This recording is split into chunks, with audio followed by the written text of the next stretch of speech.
What's up guys, Antoine here at DPR. Today I'm talking about the importance of superforming incomplete dominant morphs. If you're ready, let's jump right into that.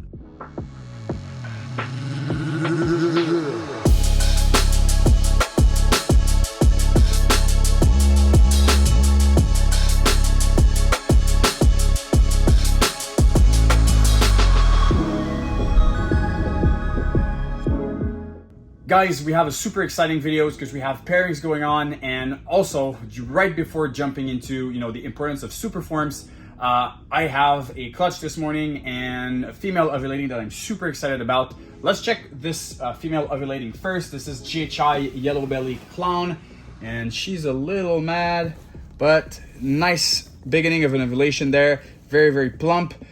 So GHI Yellow Belly Clown, she was paired to a lace spot nose fire head clown. So making some spot nose GHI lace. Really excited to make hopefully a male, because then I can run that male to some of the lace head clown females that I have growing up, and that would be absolutely phenomenal. White lace GHI with spot nose is really cool. So this is one of the two animals that I wanted to show.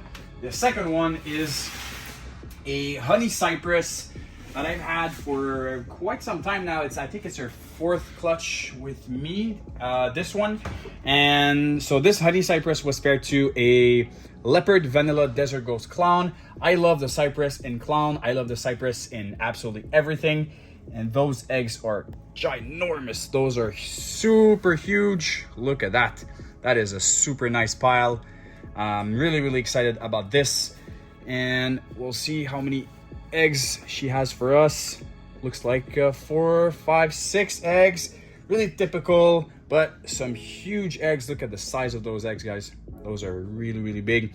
So this beautiful female, basically we'll get her a little bit of a soak. We'll clean her bin fully, disinfect the smell of the eggs, and then place the eggs in the incubator, and probably this female with the new bin should be ready to go for the next feeding.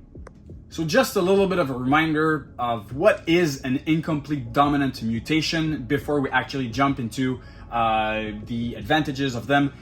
Basically, an incomplete dominant mutation is a mutation that can fix itself twice on the same locus, basically where the genetics work inside of the DNA genome of one animal. A little bit complicated, but what it really means is that when an animal has a super form, is that on the locus, there's two alleles, and it either passes one or the other to the offspring. And having a superform is that gene can double up, so being homozygous, so having two of that gene, the same gene on the locus. So if it gives either one or the other, you know that if it's a super orange dream will be on both places of that allele. So you know that it's gonna pass that gene 100% every time. I'll be doing a more in-depth video at some point this year. I'm preparing that, but right now just understand this basic and you'll be good to go to understand really what a super form of an incomplete dominant really is. Now that everybody's on the same page and you understand the basics, let's jump into breeding wise. What's the advantage of breeding some super forms? Super orange dream, super hurricane, white lace, super red stripe. Those are examples that we're gonna use today. I want to jump into more of a business aspect of it. First of all, if you, let's say scenario, you buy a hurricane female in scenario 1, and in scenario 2 you buy a super hurricane female. You have a zebra male and you want to make some hurricane head for zebra because you think that that pattern is going to translate very interestingly with the bands of the zebra. This is your project, what you have in mind. In scenario 1, you raise that female. Let's say you paid for that female $500 for a hurricane female, and you have your male zebra. Realistically, majority of clutches are around 6 eggs. That's what we saw today with the one I had. 6 eggs. Following the odds, the ratio mathematically, you're supposed to have 3 hurricane that are going to be head for zebra and 3 regulars that are going to be head for zebra. So out of those 3, theoretically, you'll probably be keeping 2, 3, maybe 1. You're maybe going to sell 1 or 2 maximum out of that, and the rest you're going to keep. On scenario 2, let's say you paid for your super hurricane female $2,500, and once you get to that clutch, you'll get, instead of 3 hurricane and 3 regulars, you'll get 600% hurricane inside of that clutch. And even if you want to keep 2 or 3, you're still going to have the rest of the clutch, another 3 hurricanes to sell. And based on the price value of that gene that you really want to work with, you'll get way more money from actually breeding the super hurricane than the single gene hurricane. So in the long run, buying the cheaper hurricane instead of the more expensive super hurricane is going to cost you on customers, on sales, on potential even outcome, because sometimes obviously it's mathematically 3 and 3, but you could realistically get only one hurricane out of the clutch and get a male, and that's not what you wanted, and you can get screwed by the odds. And this is something that happens very often. Get 6 eggs and there's one of the genes in the pairing that's not even there. So this is a reality of it. So that's why buying that a little bit more expensive superform female is so crucial for the pairings. All right, so I'll give you a quick example with a white lace female that I purchased through the years, and she was locked not so long ago. So the female is this one. She is a white lace Mojave. She was paired to a black pastel hypo desert ghost double het clown pied. So obviously the goal is to make some down the road some white lace hypo desert ghost, all genes very bright, very colorful. I'm really interested in seeing that.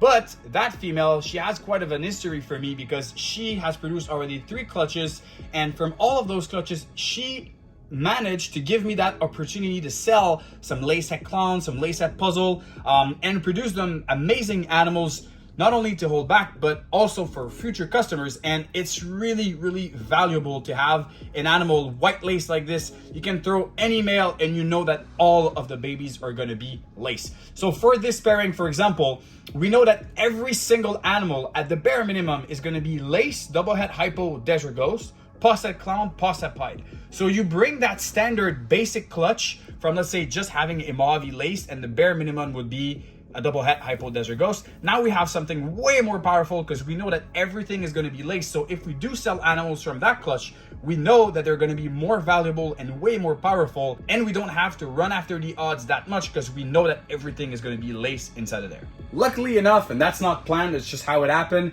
we have the female over that's basically the same thing, but now on this one, even the male has a super form. So it's really interesting. So this female is a super hurricane. Are they still locked? So both females were locked like 20 minutes ago, but this female is a super hurricane, and the male is a black pastel super red stripe yellow belly desert ghost double het G-stripe clown. So that's quite a mouthful, but when you look at the base, the most simple things we could get out of that pairing, basically a hurricane, red stripe, het desert ghost, posset clown, posset G-stripe. So if we have 6 eggs, not only do we don't have to run after the odds of getting hurricane and red stripe together, because every single animal will be hurricane, red stripe, but we do increase the value of the clutch because we know that every single animal that we're going to sell is going to be amazing. And also for holdbacks, it's just perfect because any females in there is basically a guaranteed killer animal for holdbacks. Imagine super red stripe, super hurricane, just crazy pairing. And it just show you guys how much having super form is valuable in the long run, not only for females but also for males. Last female that I want to show you, this is a super orange stream yellow belly fire pinstripe female, and she was just starting her ovulation today. This female I bought as a single gene orange dream yellow belly fire pin. She actually proved out to be super OD through breeding. And the really interesting thing is that I used this female to make some possible het monsoons earlier on. I actually bought this female specifically for my monsoon project back in 2020. And this female, by proving super OD, ensured me that I have plenty of possible het monsoons that are carrying that orange dream gene right now in my breeding. So even this year, I have some shots at OD monsoon. I have some shot at super OD monsoons because of this female, because of her being super form. I knew back then that by doing that, I would have 100% results of orange dream in my clutch of posset monsoon. And this is just crazy valuable because now I raise those animals and I have plenty of OD posset monsoons, and it's just pushing me so much further ahead. So we discussed about obviously the financial aspect of those clutches, the easy part of beating the odds of having a super form. You're never running after the odds. But there's also another aspect. I know I've discussed this in the past on the YouTube channel, but that probably was 2 years ago or something. So just refreshing that subject. Having a male super form, either as a true super form, so like a super red stripe, a super OD, or even a combo that, or allelic, like an ALS, act like super, like Cypress Spot Nose, like Vanilla Fire or Enchi Cinnamon. All those, the super form and those ALS, are extremely important in a collection for males, because not only obviously you're going to beat the odds all the time because you're going to produce, every single animal is going to carry that gene, but not only that, you can use multiple males on the same female and you will know for sure which one sired the clutch, and if you have a split clutch, which male sired each babies. This is really important because when you want to breed in a larger scale collection, sometimes you have males that are very specific for some projects with some pos hats, some visuals, some other things. Let's say one male stops breeding completely and you don't want to ruin your female for the year. You throw in another male and whoop, the first male had one lock, but then the second one also has locks and it's a split clutch, and you spot nose on both males, but one was Desert Ghost and one was Hypo, and you don't know which is which. There, having a super form, let's say this super red stripe that I have over there, if I breed him to a female and he stops breeding and I throw in a second male that doesn't have red stripe, I know for a fact that if one of the baby carries red stripe, he is head Desert Ghost and he is Posset Clown and Posset G stripe, because I know that it's coming from that specific male. And this is really, really important in a collection, because those males, the super forms, you can throw them at any females and you'll know for sure which baby is coming from them. That's about it, guys. I personally love to, geek out on these little things and try to learn more and more. So if you're following this channel, I'm probably sure that you're just like me and you love those videos where we dive deeper into perspective and some strategies and techniques to breed and increase your efficiency in breeding.